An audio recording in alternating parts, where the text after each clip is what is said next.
Hello friends, हम बात करने जा रहे हैं रेसलपलूज़ा में हुए John Cena versus Brock Lesnar के मोस्ट एंटिसिपेटेड मैच के बारे में। ये रेसलिंग ब्लॉगिंग की दुनिया में मेरी पहली वीडियो है, तो प्लीज़ इस वीडियो को लाइक करें, चैनल को सब्सक्राइब करें। इस मैच की बिल्ड कुछ खास नहीं थी क्योंकि दोनों ही सुपरस्टार के आमने सामने कोई भी प्रोमो सेगमेंट हमें देखने को नहीं मिले। समर स्लैम के बाद में ब्रॉक लेसनर की एक सरप्राइज़ एंट्री होती है। कोडी रोड्स से हारने के बाद में उन्होंने जॉन सीना को एक F5 मारा। और स्मैकडाउन की लास्ट जॉन सीना की अपीयरेंस में जब उनका मैच सैमी ज़ेन के साथ यूएस टाइटल के लिए हो रहा था, वहाँ पे ब्रॉक लेसनर ने आकर के जॉन सीना और सैमी ज़ेन दोनों को ही F5 मारा और बैक स्टेज में जाते हुए जॉन सीना को रेसलपलूज़ा में एक मैच के लिए चैलेंज कर दिया। तो इस मैच की बिल्ड कुछ खास नहीं थी, लेकिन फिर भी दोनों ही बहुत बड़े लेजेंड्स हैं, बहुत बड़े सुपरस्टार हैं।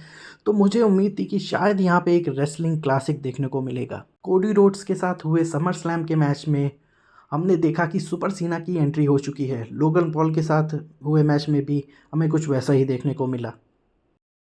तो हम सब उम्मीद कर रहे थे कि शायद आज भी यहाँ पर हमें जॉन सीना और ब्रॉक लेसनर के बीच में एक बहुत ही ज़्यादा अच्छा रेसलिंग मैच देखने को मिलेगा। लेकिन जैसा हमने एक्सपेक्ट किया था, ये मैच उससे काफ़ी अलग निकला।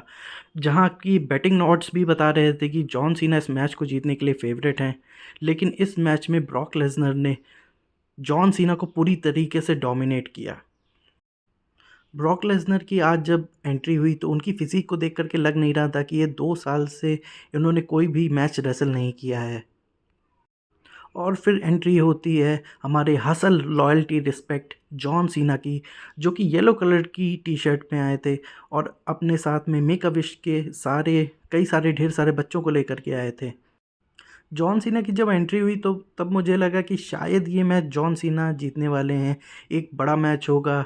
शायद जॉन सीना बुरी तरीके से ब्रॉक लेसनर के हाथों से पिटेंगे, लेकिन at the end John Cena ही इस मैच में स्टैंड टॉल करेंगे। इसके बाद दोनों सुपरस्टार की अनाउंसमेंट होती है। जॉन सीना की 17 time champion, last real champion वाली अनाउंसमेंट की जाती है। लेकिन इसके बाद देखने को कुछ मिला जो कि थोड़ा हैरान कर देने वाला था। ब्रॉक लेसनर की अनाउंसमेंट के लिए वहाँ पर आए हमारे ओजी पॉल हेमन। पॉल हेमन ने ब्रॉक लेसनर की अनाउंसमेंट करी, जिसमें जॉन सीना के लिए काफ़ी अभद्र अभद्र शब्द कहे गए। लेकिन यहाँ से एक बार फिर से लगने लगा कि क्या शायद ब्रॉक लेसनर जॉन सीना को इस मैच में हरा देंगे। मैच के शुरू से ही ब्रॉक लेसनर ने जॉन सीना को डोमिनेट किया। हालांकि बीच में जॉन सीना ने ज़रूर मैच में वापसी करी, 2 बार डबल ए फिनिशर लगाया जिस पे ब्रॉक लेसनर खड़े हो गए और उसके बाद थर्ड ए फिनिशर लगा के उन्हें पिन करने की कोशिश करी, लेकिन वो नाकाम रहे। इसके बाद जो हुआ उसने हमें समर स्लैम 2014 की याद दिला दी। समर स्लैम 2014 में ब्रॉक लेसनर ने जॉन सीना को 16 सुप्लेक्स मार करके टाइटल अपने नाम किया था। इस मैच में ब्रॉक लेसनर ने जॉन सीना को 6 F5 लगाए। सुप्लेक्स तो 1-2 ही थे, लेकिन 6 F5 के साथ ने जॉन सीना को ब्रॉक लेसनर ने पूरी तरीके से तहस नहस कर दिया था। अब देखने वाली बात यह है कि आगे क्या होगा। जॉन सीना और ब्रॉक लेसनर का क्या ये एक आखिरी मैच था या फिर अभी कुछ और भी बाकी है। जॉन सीना अब सीधा क्राउन जूल के लिए एडवर्टाइज़ है।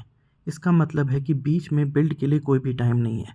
तो क्या हम एक रीमैच देख सकते हैं ब्रॉक लेसनर और जॉन सीना का। हमने देखा है कि जब भी कोई सुपरस्टार रिटायरमेंट के करीब होता है या फिर उसका रिटायरमेंट मैच होता है, तो वो बाकी सुपरस्टार को ओवर करता है। तो क्या जॉन सीना सिर्फ यहाँ पर अब बाकी बचे हुए मैचेस में सुपरस्टार्स को ओवर करने का काम करेंगे।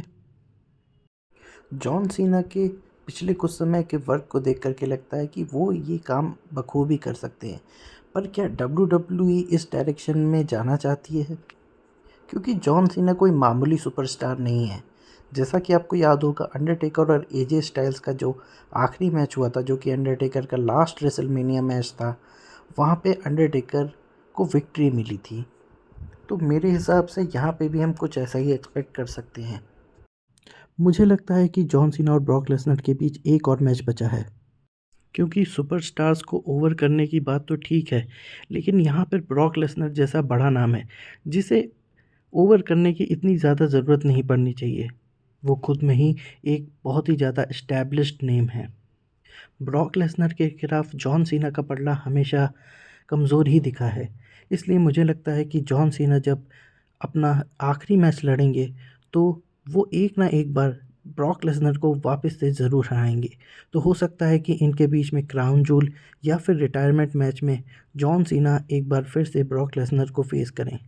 मेरे हिसाब से क्राउन जूल में इस मैच के होने की संभावना ज़्यादा है, लेकिन अगर WWE इसे सर्वाइवर सीरीज़ के आगे खींचना चाहती है तो हो सकता है कि सर्वाइवर सीरीज़ में जॉन सीना ब्रॉक लेसनर को वॉर गेम्स के मैच में हराएं और वहां से रिटायरमेंट मैच के लिए एक बार फिर से ब्रॉक लेसनर को चैलेंज कर दें, क्योंकि अपने पूरे करियर में जॉन सीना के पास ब्रॉक लेसनर ही एक ऐसा नाम है जिससे वो ज़्यादा बार जीत नहीं पाए हैं। तो देखना होगा कि WWE क्या डिसीजन लेती है। क्या वो फैंस को मायूस करेगी जॉन सीना की इस हार से, या फिर रिटायरमेंट मैच के तौर पर ब्रॉक लेसनर को हरा करके जॉन सीना को एक यादगार विदाई देगी। मेरी माने तो मुझे लगता है कि इनका एक मैच और होना बाकी है। अब वो अगर क्राउन जूल में होगा तो बहुत ही बढ़िया है, लेकिन अगर वो रिटायरमेंट मैच होगा तो जॉन सीना को एक यादगार विदाई ज़रूर मिलेगी जब वो ब्रॉक लेसनर को हरा करके आखिरी मैच जीतेंगे। इस वीडियो को यहाँ तक देखने के लिए बहुत बहुत शुक्रिया। चैनल को सब्सक्राइब करें जिससे कि इसी तरह आप आगे आने वाले वीडियोस का आनंद ले सकें।